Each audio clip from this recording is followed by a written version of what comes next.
If you look at the iron 2-phosphate formula and the iron 3-phosphate formula, I wanted to highlight something else one more time. The iron 2-phosphate has parentheses around the PO4, but the iron 3-phosphate formula does not. And that's a real important thing when it comes to chemistry, and I gave some more examples up here. If you have more than one polyatomic ion, then definitely put them in parentheses. So if we were taking the magnesium ion and the chlorate ion, you would need 2 -1 chlorates for every 1 +2 magnesium. You'd write Mg parentheses ClO3 parentheses 2 magnesium chlorate.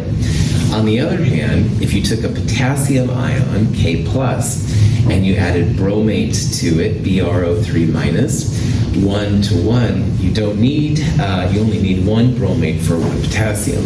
So you would write that as just KBrO3. Do not put parentheses around there because you only have one of them. And I use this idea sometimes how chemists are lazy. Like we don't write superscript 1s if there's only one atom. We also don't put parentheses around things unless there's more than one of them, more than one polyatomic ion specifically. So you would use parentheses here, you would not use parentheses there. Just like here you'd use them because there's 2 phosphates, but here there's only 1. Does that make sense? Cool. Let's talk about what makes the force stronger or weaker when it comes to these ionic compounds. The reaction of sodium and chlorine is a vigorous one. We use sand to protect the flask from excessive heat.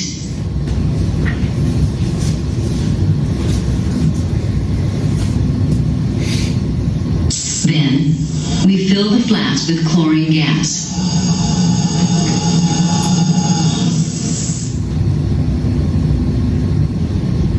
Next, we add sodium. And then a few drops of water to activate the reaction.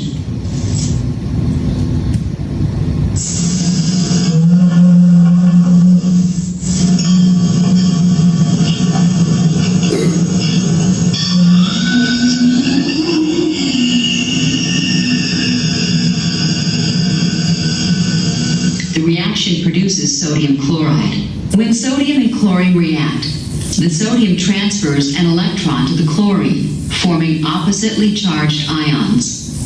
Although the compound has no net charge, its component ions of opposite charge attract each other to form ionic bonds. In turn, these ions are attracted to others, and an ionic solid called a crystal lattice is created. Ionic forces, the forces between positives and negatives, super strong, we're going to see. And the forces officially are called electrostatic forces, and that's just a fancy way of saying positives and negatives coming together. All right? And again, it's not the individual positives and negatives which are necessarily strong, but they're able to make these cool three-dimensional networks. And so it's positive, negative, up and down 3 dimensions and stuff. And that's a pretty cool kind of a factor of these guys. We're going to see that there's 2 main forces, and ionic, this one is the stronger of the 2. A crystal of potassium bromide has a distinctive shape with perpendicular edges. This shape directly reflects the arrangement of the ions in the crystal lattice. The compound is composed of alternating potassium ions and bromide ions. You can make these kind of systems. This is a potassium bromide crystal lattice, and in this context it actually reflects the structure you're seeing at the atomic level. And again, pretty strong kind of stuff, which is pretty cool. Now, electrostatic forces, to figure out how strong they are, there's something called Coulomb's law, which is used to express the strength between the bonds. Coulomb was just a scientist who helped to investigate some of these attractive forces, and Coulomb's law is what we'll use. If you have taken physics, or you will take physics, Coulomb's law is something you'll use a lot. You'll talk about the strengths between things. In chemistry, we're going to use just kind of a hand-waving version, because it's all we need, to talk about different types of forces between bonds. Now, this is the official, quote-unquote, version of Coulomb's law. And the force, which can be actually measured in something called a Newton, is equal to the negative of some kind of constant. But this is the part over here that we want to focus on. Notice in the numerator, you have the number of positive charges, which is what that means. And this is the number of negative charges, all right? In the denominator, in the bottom, you have the distance between the ions. Now, in physics, you can actually use this kind of stuff to calculate the newtons between positives and negatives, and that's really cool. But for what we're talking about here, we're just going to talk about the things that makes the force stronger and the things that make the force weaker. So, for example, you'll see there's number of positive charges and number of negative charges on the top. And what that means is, like, if I said, oh man, I haven't seen you forever, and I come over and shake your hand, that's pretty strong. All right, someone says, oh, come on, break it up. But if I said, oh, I haven't seen you forever, and I grab on with both my hands, right, I'm like really glad to see you, well, someone says, come on, break it up, man, that's weird. It would be harder to break up a double handshake than it would a single handshake, all right? So a double handshake is stronger than a single handshake. What this is saying is that if you have a positive 2, which is we can be positive 2, negative 2, versus a positive 1, negative 1, that's going to be of different magnitude. Like the 2's will make it stronger. So having more ionic charges makes it stronger. Positive 2, negative 2, stronger than just positive 1, negative 1. If I had a third hand, and I came up to someone with a third hand, and we're like, oh my gosh, I haven't seen you since last century or whatever. Well, then we could have a 3-to-3 handshake, and that would be even stronger than a positive 2. So as the number of positive and negative charges goes up, then you're going to have a stronger force. So what that means over here with my potassium bromate, this is a positive 1, negative 1, a single handshake, and that's pretty strong. However, I would at least guess then that because I have a positive 2 right here, that's going to make this a little bit stronger than it is down here. And if you had a positive 2 and a negative 2, oh goodness, that would be super, super strong in relative sense. But there's another factor too, and the other factor is the distance. Now, what we're seeing right here is, let me make sure I'm on the right page here and stuff. This one right here, let's focus on this one. This is like a positive 1, negative 1 single handshake. This could be like sodium and chloride. This could be like magnesium and oxide. Positive 1 interaction is strong. It's very strong, but it's not as strong as having a positive 2, negative 2.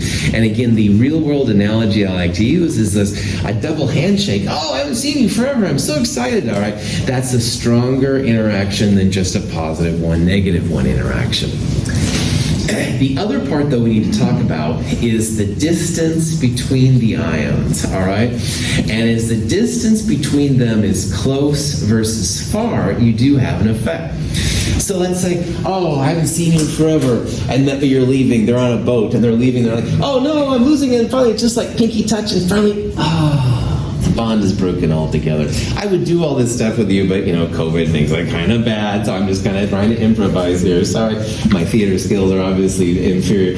Anyway, start with a strong handshake. Their boat is leaving. Oh no, just pinkies. Oh, it's broken. Okay, as the distance between the ions gets greater, all right, this part goes up.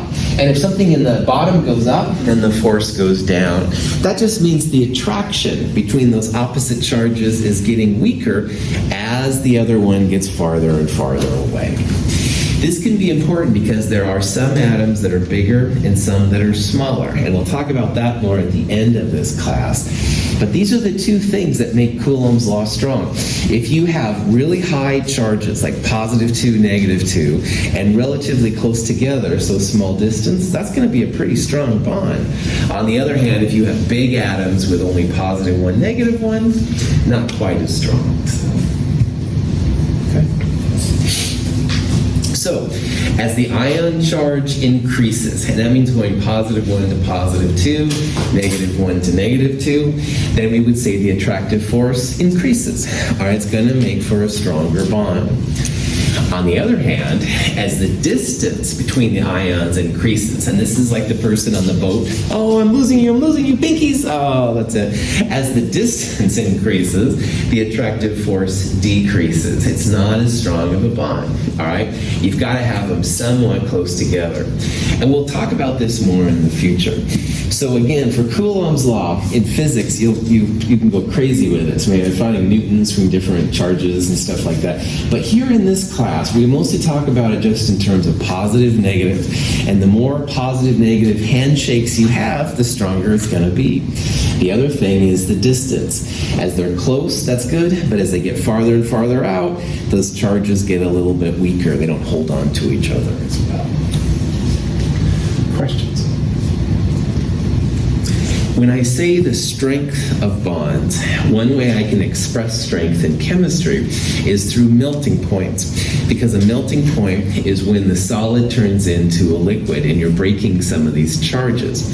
Now, the melting point for water, which is where a solid goes into a liquid, 0 Celsius, okay? That's like when ice melts. Pure sodium chloride, if you put it on a heater and you heat the heck out of it, pure sodium chloride doesn't turn to a liquid until 804 degrees Celsius. And that's pretty freaking hot, you might say, right? And this is hot, much hotter than water, because those strong ionic bonds, those positives and negatives, super, super powerful. So remember, ice melts, turns to liquid, 0 Celsius, which is pretty low, right? A sodium chloride, pure table salt, in the absence of water, mind you, pure table salt doesn't begin to melt till 804. That just shows those bonds are really holding on to each other, and it takes more than 800 degrees for it to start melting. Now, this is high, but, oh my goodness, magnesium oxide, +2, -2, even higher yet, 2,800 degrees higher.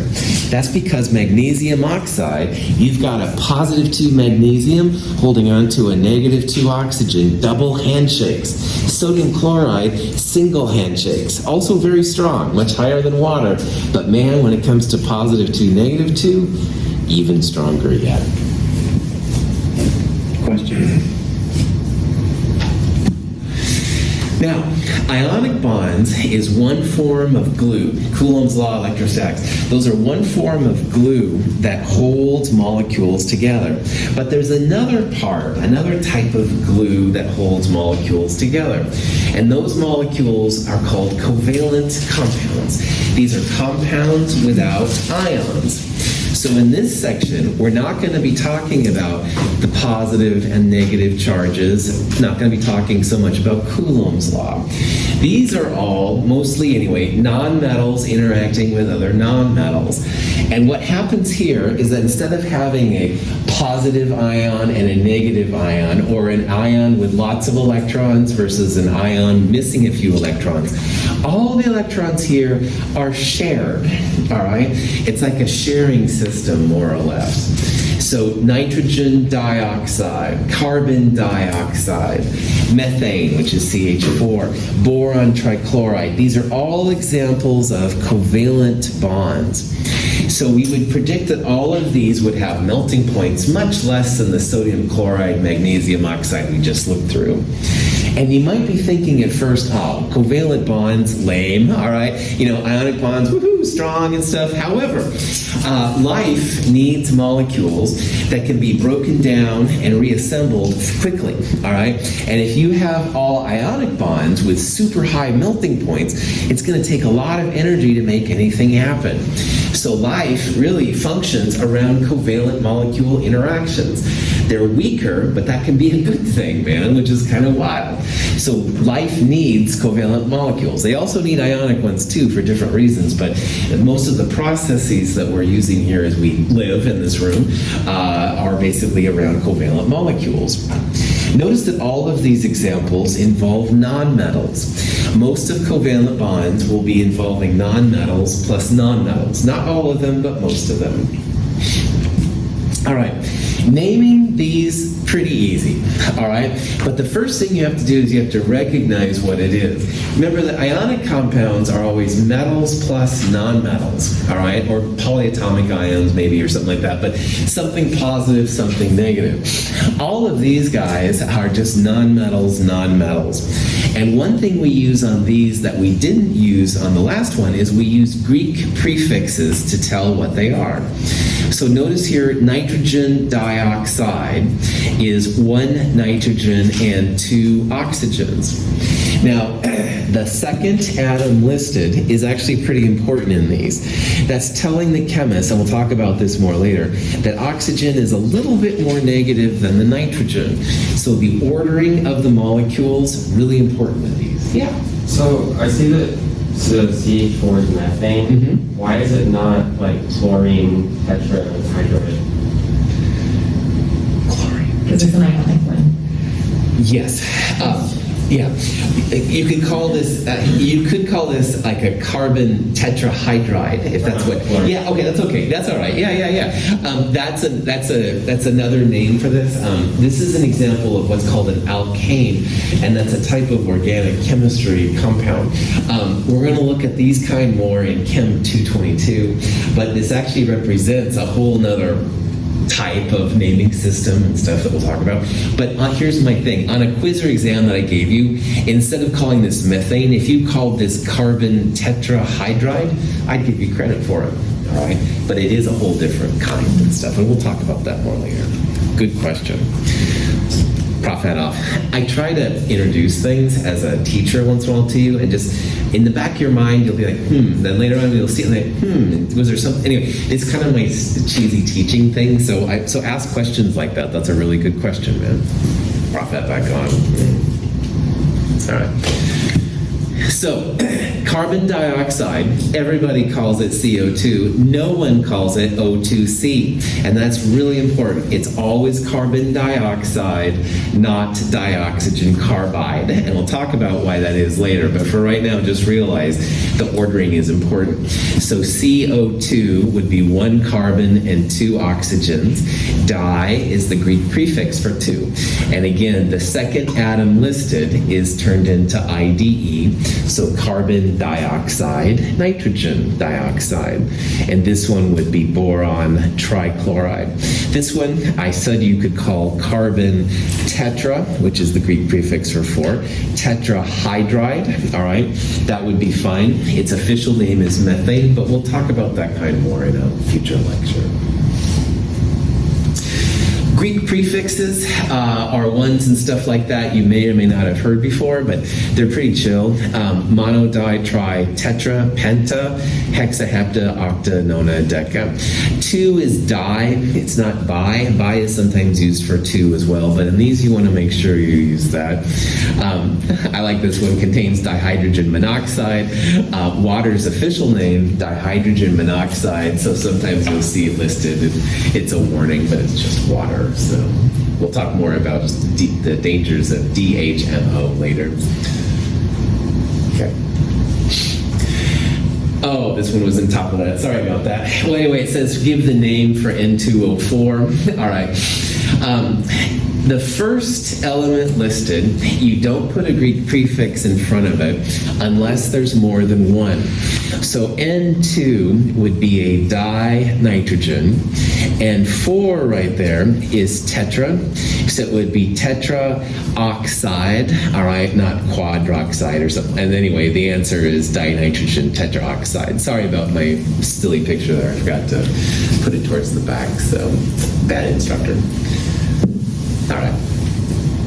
So, when you name compounds then, there's really 3 different things we're going to look at in this section. There's the fixed charge metal plus the non-metal, and those are ionic bonds. Those have the really strong positive and negative. But these, we know what the charge is on the metal. So if we know the charge on the metal, for example, aluminum with oxygen, that's just aluminum oxide, all right? We don't need anything else. We just name of the metal, non-metal plus IDE, and we're good to go. Sodium chloride, potassium chloride, stuff like that. However, if you have a variable charge metal, then we need some way to tell each other which one we're using. So Fe2O3, if you figure out the charge on it, that would be iron 3 oxide. And as I said again, this is very informal. But if you don't know what the charge is, the ultimate way here would be to find a common denominator. So 3 and 2, common denominator of 6. 6 divided by 2, that means that this is an iron plus 3. Just like 6 divided by 3, this is an iron plus 2. And we would call it iron, Roman numeral 3, oxide. So it's not the number of irons, but it's the charge on the irons, and that's important. You could also use crossover to predict anyway that it's a positive 3. The 3 here would be like a possible charge for the iron right there. That doesn't work all the way. The common denominator way, though, works all the time. We need the Roman numeral because there's more than one way that iron and oxygen comes together. You can also have FeO. FeO has an oxygen with a -2 charge. The overall compound is neutral, so the iron's going to be +2. This would be iron Roman numeral 2 oxide. And that's why the Roman numerals are really important. Remember, the Roman numeral is the charge on the metal, not the number of atoms that are listed. And now there's non-metal plus non-metal. And these guys you can use the Greek prefixes on.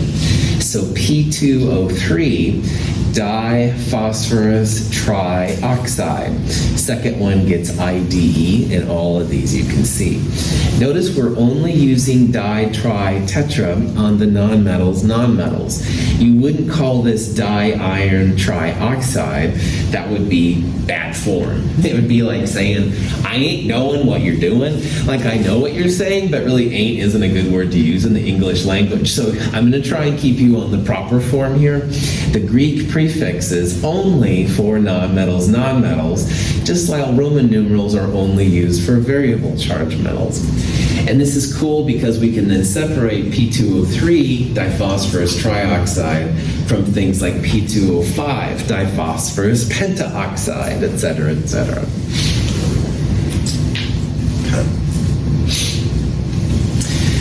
Acids and bases are great sources of energy in chemical reactions. And we're going to introduce acids here and talk a little bit more about them in a future chapter. But acids have a way to create hydrogen ions, these H+ ions. And when you have an acid, it's important to tell the other chemists that you have an acid. So the acids will always have an H listed first in the compound. So HCl, HNO3, HClO4, H2SO4, HBRO, these are all acids because hydrogen is listed first. Most of the time, like on methane, we talked about earlier, methane had hydrogen listed last, CH4. That hydrogen is not acidic. These hydrogens, though, are all acidic. So if you see an H listed first, that means it's an acid. HCl hydrochloric acid, H2SO4 sulfuric acid, stuff like that. This is nitric acid right here. We'll do more of this in chapter 4, and also we'll talk about it on Wednesday in the nomenclature lab. We'll just barely introduce some naming of acids, but I'd like you all to be able to recognize that you've got an acid if there's an H listed first. Now, acids are great, but bases are another source of energy. And the symbol sometimes used in Eastern philosophy, the yin-yang symbol, it's like black on one side, white on the other, with little dots in the middle. Yin-yang is really cool for lots of different reasons, but in chemistry, the acid-base relationship is very much like yin-yang. Like you need one to have the other. It's kind of interesting. We'll develop this as we go through the course. But all you need to know for right now is that bases are kind of like a counterpart to acids. And bases are nothing more than a metal hydroxide. A hydroxide is OH negative 1. It's a polyatomic ion. And if you have a metal hydroxide, you're going to create a base. And bases are pretty good sources of energy, like I said. Now, the first three are by far the most common bases: sodium hydroxide, potassium hydroxide, lithium hydroxide. But all of these are metals, all right? They're all metals on the periodic table, and they all have OHs on them. So a base is nothing more, like I said, than a metal hydroxide. You've got some kind of metal. A lot of energy comes around by having an OH minus floating around. So bases and acids, good sources of energy. Bases are nothing more than a metal hydroxide. Questions on that? Okay. When the hydrated compound, copper sulfate pentahydrate, is heated, the water molecules associated with the ionic solid are driven off, leaving copper sulfate with no associated waters. This compound is called anhydrous copper sulfate. There's also something else. This will be the last thing of our naming. A hydrated compound is when you have usually an ionic compound, and waters for different reasons kind of glue themselves onto it, all right? And these are used sometimes in the real world as indicators. If you've ever had something electronic ship and it says, don't use if this thing is turned blue. Well, that's an indicator in there that turns blue in the presence of water, so they can be kind of helpful. This is an example of one of those colors. Copper sulfate without water is actually a white compound, but with water, it's a really intense blue color. So in this video, they took the blue version, the hydrated version, and they kicked all the waters out. Water evaporates pretty readily. That makes copper sulfate without water, which they call copper sulfate anhydrous, or anhydrous copper 2 sulfate. Pretty cool. So a hydrated compound is just an ionic compound with some waters on the end, and they usually go dot the number of waters after it to represent it. This is a weird thing that nobody ever knows quite where to put in this kind of stuff, so it's usually glommed onto this area. We won't run into them a lot, but once in a while they're going to happen. Naming them is pretty chill. The compound we just saw is CuSO4.5H2O. Well, SO4 is sulfate, and sulfate is a -2 charge. So we don't really necessarily know what copper is, but we need to have a neutral compound. So if sulfate's -2, the copper's going to be a +2. CuSO4 is copper 2 sulfate. That would be the name of the CuSO4 part, but now we've got 5 waters on the end. So if you see one of those, the waters are called hydrates, and you put the Greek number in front of it. So 5 is pentahydrate. This whole thing then, copper 2 sulfate pentahydrate. Any questions on that? Yeah. Could you go back to the last slide? Mm-hmm. What's the S and G in parentheses? Ooh, good question. These refer to the states of matter, all right? That's a really good question. S here means solid, and G means gas. If there was an L, it would be like a liquid, stuff like that. These are little hints to tell what the physical form of the molecules are. Well done. We'll look at that in the next section more and stuff, but I'm glad you brought that up, man. Very cool. Other questions on that? When the hydrated compound... You saw it, all right. Here's just some other examples of hydrated compounds. This one is a magnesium sulfate, but there are 7 waters. The Greek prefix for 7 is hepta, so this would be heptahydrate. This is nickel. Nickel is a variable charge metal. So chloride is -1 on the periodic table, and there's 2 of them. That means this is going to be a nickel +2. So NiCl2 would be nickel 2 chloride. And of course, there are 6 waters on the end. Nickel 2 chloride hexahydrate. If you have the compound without water, and you know it's supposed to have water, sometimes they'll refer to it as anhydrous. So CuSO4 without it would be anhydrous copper 2 sulfate. If you kick the water off this thing, it would be anhydrous nickel 2 chloride, stuff like that. There's lots of different possibilities when it comes to these compounds. The hydrated compounds don't pop up a lot. There's one on the lab we're going to do this week, so just keep this in the back of your mind. It's just Greek prefix hydrate at the end of the regular compound. Any questions on that? About this time, it's going to probably seem like, all these atoms are freaking out, so many compounds, types of things, Roman numerals, Greek prefixes, blah, blah, blah.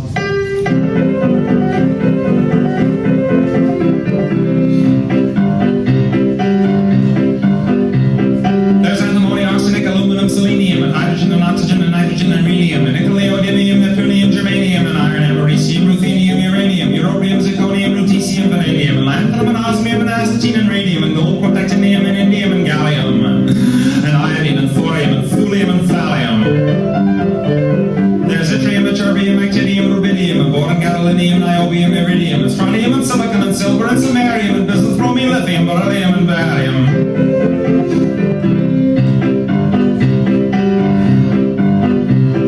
There's holmium, and helium, and hafnium, and erbium, and phosphorus, and francium, and fluorine, and terbium, and manganese, and mercurium, and molybdenum, and magnesium, dysprosium, and scandium, and cerium, and cesium, and lead, praseodymium, and platinum, and plutonium, palladium, promethium, potassium, polonium, and tantalum, technetium, titanium, tellurium, and cadmium, and calcium, and chromium, and curium. There's sulfur, californium, and fermium, berkelium, and also mendelevium, einsteinium, nobelium, and argon, kryptonium, and radon, zinc, and rhodium, and chlorine, carbon, cobalt, copper, tungsten, tin, and sodium. These are the only ones of which the news has come to Harvard. And there may be many others, but they haven't been discovered. So at the end there, they try to put in the other elements that hadn't been found and stuff like that. So anyway, just realize there's a lot of them. We're going to break this down. The lab we're going to do on Wednesday is all about naming. So it's going to give some experience like putting these together, figuring out how to name them, figuring out the charges and stuff like that. We'll have experience with polyatomic ions. So we're going to take a lot of this week and stuff to really devote it. And again, it's super important because, you know, if you're a person going to a bar and your friend says H2O, you don't want to say H2O2, right? That would look like water, but it would kill you. So, sorry, not a really very funny joke, is it? But anyway, yeah, you want to drink like safe things, right? So anyway, so all these things are really cool so we can communicate to each other what's happening. So, any questions? All right. The biggest part by far of this chapter 2, part 2 is the naming. But it's also important to talk about 2 other pretty big areas in this. And one of them is not, this one's not too bad. It's about how to do the weights of compounds. And in the last section, chemistry, chapter 2, part 1, we saw how the individual atomic weights are the individual atoms, but you can extend it to the number of grams of mole in an atom. Well, we're going to do the same thing now with a molecule, and we're going to take then the individual atoms to find what's called the molecular weight, and that's the weight of an average molecule of a compound, and then we'll extend it to the molar mass, which honestly is what we'll do most of the time, and that's the grams in a mole of the compound. So as an example, water, H2O, has 2 hydrogens and 1 oxygen. You could find out the atomic weights of hydrogen and oxygen, add them together to give an overall number. It's about 18. That's the molecular weight. It's the weight of an average molecule of water, all right? And that's kind of fun and interesting, but it's really the molar mass, which is what we're after. That's the grams of the compound in a mole. And if you have a mole, you've got 6.022 times 10 to the 23rd of them running around. The numbers are the same, but the units are different. Molecular weight is in units of AMU, the really small masses. Molar mass would be grams per mole. But again, it all comes back to the periodic table and how useful those red numbers are when it comes to things we're going to do. So let's say that all this is driving you to drink. I mean, let's say you're curious what the molar mass of ethanol, drinking alcohol, well, keep my day job, what the molar mass of ethanol is. And again, molar mass, ethanol is drinking alcohol, so that's why my cheesy joke. Anyway, we saw earlier the ethanol, C2H6O, and you're curious like what the molar mass is. So what we can do is, we don't know off the top of our head what it is, but we do know that 1 mole of ethanol has 2 carbons, 6 hydrogens, and 1 oxygen. So remembering that the numbers, the red numbers on these periodic tables in this room represent both AMUs, not very helpful, and grams per mole, we can say, okay, well, 1 mole of carbon, 12.01 grams. So you multiply those together, 24.02 grams of carbon. And hydrogen, 1.01 grams per mole, and yes, I rounded up, 1.00794. If I round that up to the hundredths place, first number dropped is 7, 5 to 9, so it becomes 1.01. Anyway, 6.06 grams, oxygen 16.00 grams. And if you add these together, and again, notice how carbon was multiplied by 2, and hydrogen by 6, but oxygen by just 1, and those numbers came from here. You add these numbers together, ethanol has a molar mass of 46.08 grams per mole. If you took ethanol and you put on the scales we used last week for the density lab, if you weighed out 46.08 grams, you would have a mole of ethanol. And a mole of ethanol has 6.022 times 10 to the 23rd molecules of ethanol in it. So when we start doing things with ethanol, besides just drinking, if we start using ethanol for constructive chemistry uses, then we would know how many of those pieces we had by that. And that's a pretty cool thing. So again, just take the individual numbers on the periodic table and multiply by the number of atoms in the formula, add them all up, 46.08 grams per mole. Now, we're going to do a lot of these kind of calculations, and they're not hard. You'll always have access to the periodic table. You can do it yourself really easily. However, I will say that on both my iPhone and my computer, I have little apps that help me with this, all right? I put in a formula and enter, essentially, and the formulas pop out. There are molar mass calculators online as web pages, as well as apps. It can be really helpful in chemistry, because this is what we do a lot of. By knowing this number, we're able to figure out the amounts needed to make other compounds, and that can be pretty helpful sometimes to find. Most of the time in chemistry, if you go to the hundredths, that will give you a 4 sig fig number. And honestly, most of the time, that's fine. There's nothing wrong with using, instead of 1.01, you could use 1.00794. And that's fine. It just takes longer to put in your calculator, right? So most of the time in chemistry, if you go to the hundredth, you're good to go for sig figs. And that saves me a little bit of time too. Questions on any of that?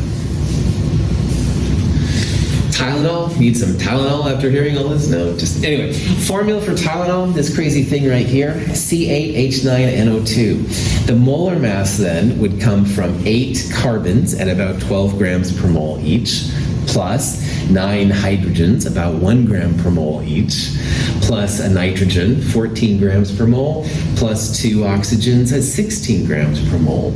So after a while, you begin to kind of figure these things out to a lot of sig figs, about 151.16 grams per mole. So, molar mass of water, we're going to use over and over and over again. So it's a good thing just to get this one out of the way. So to figure this molar mass out, 2 hydrogens, 1 oxygen, all right? And there's a lot of different numbers here. Well, if you look on the periodic table, oxygen about 16 grams per mole, hydrogen about 1 gram per mole. So 16 plus 2 times 1, 18. Water is about 18.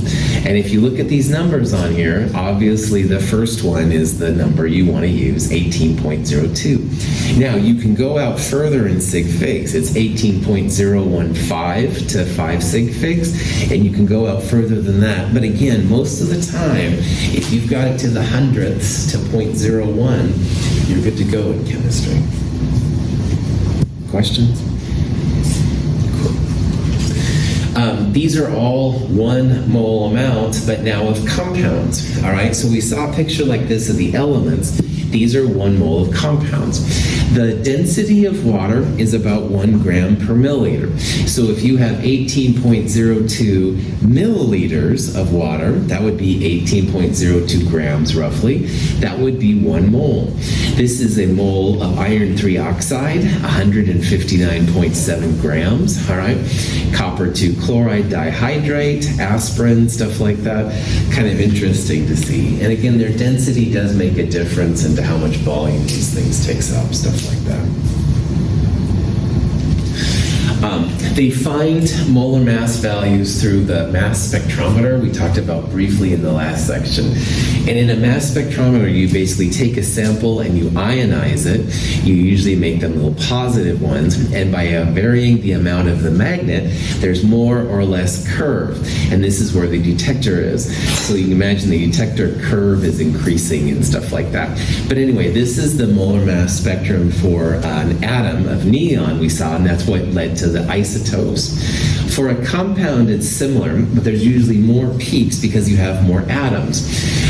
And this takes a little bit of an art sometimes to figure out how to read it. But anyway, what happens is there'll either be something with a positive charge, and oftentimes hydrogen gets kicked out. But if you know how to read it, this is actually the molar mass spectrum of ethanol. And you can see that there's other little, what they call fragment peaks. It's a pretty cool kind of thing. In organic chemistry, the second-year chemistry class, you'll do some of this. You'll actually analyze some of your compounds by mass spectrometry, and you can then interpret these little peaks and stuff to figure out what you do. So here's a question that you might run into is, let's say you had a can of standard beer, whatever that means, and you want to know how many moles of ethanol are in your standard can of beer. And let's say that you analyze your can of beer and you figure out there's 21.3 grams of ethanol in there. Now, a can of beer would have water, hops, other pieces to it, all right? But you've isolated here that there's 21.3 grams of ethanol. No problem. If you want to turn something from grams to moles or moles to grams, that's when you're going to need the molar mass value. And that's what we calculated earlier. We figured out 2 carbons, 6 hydrogens, and 1 oxygen, 46.08 grams per mole. So to go from grams, our starting unit, into moles, our desired unit, we're going to need the molar mass conversion factor, and that's all it is, all right? We're starting with grams. We want to have grams over grams cancel out. So 46.08 grams will go on the bottom and 1 mole on the top. And we do that for because grams over grams will cancel out. Grams units no more. Moles are still left. 21.3 divided by 46.08 gives you some number to 3 sig figs, which is what we have right here, 0.462 moles of ethanol. Cool. So going from grams to moles, molar mass, divide by. You can imagine moles to grams, you would multiply by the molar mass. Any questions on that? 0.462 moles, no idea. Doesn't mean a lot to me, even after all these years I've been teaching and doing chemistry. But what is kind of interesting is instead of figuring out number of moles, let's figure out the number of molecules of ethanol. And this is more interesting to me. So 0.462 moles, whatever. I don't know what that means. Molecules, though, is something that will make more sense.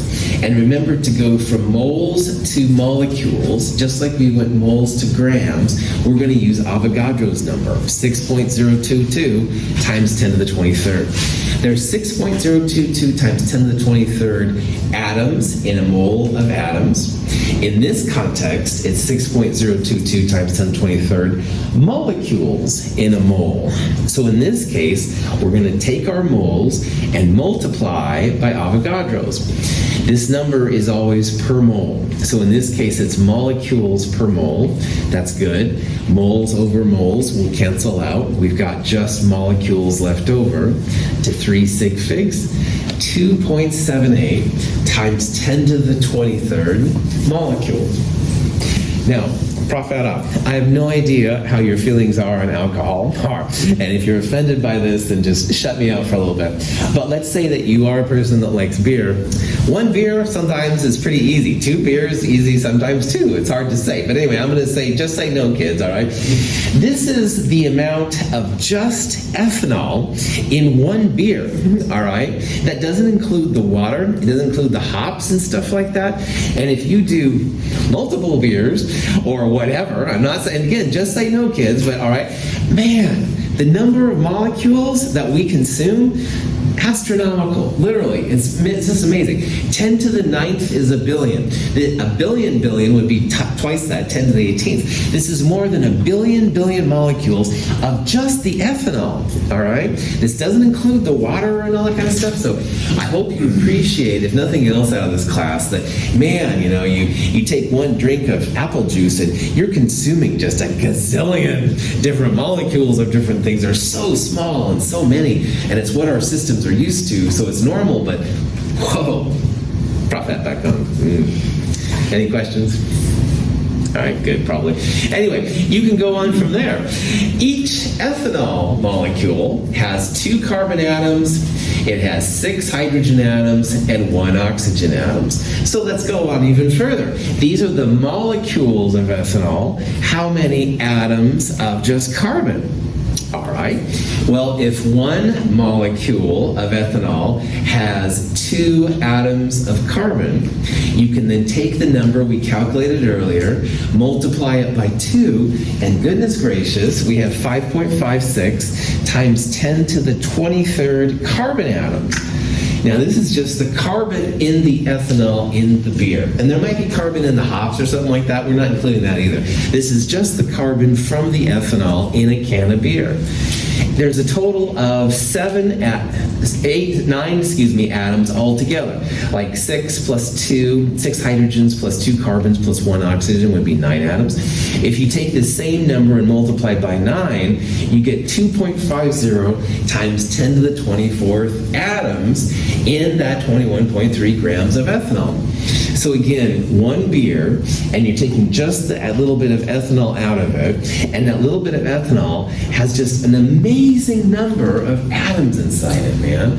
And this is what we do. Like this morning, I don't know, I had some kind of breakfast burrito thing. Good Lord, I probably had 10 to the 26 atoms. I mean, it was just, anyway, it's just phenomenal to think about. This is something all right, prop that back on. Good, science. Any questions? Cool. The last thing we'll talk about in this section is the empirical and molecular formulas, but I think I'm going to wait on this until next week, Monday. We'll talk about this. You have everything you need to do now for problem set 2. You have everything you need to do for the lab this week, the nomenclature lab, and you have almost everything you need for problem set 3. I'm not quite there yet. There'll be a little bit more next week we'll finish up on. Do you guys have any questions? All right. Have a great day. Thanks for being here. I'll see you Wednesday morning.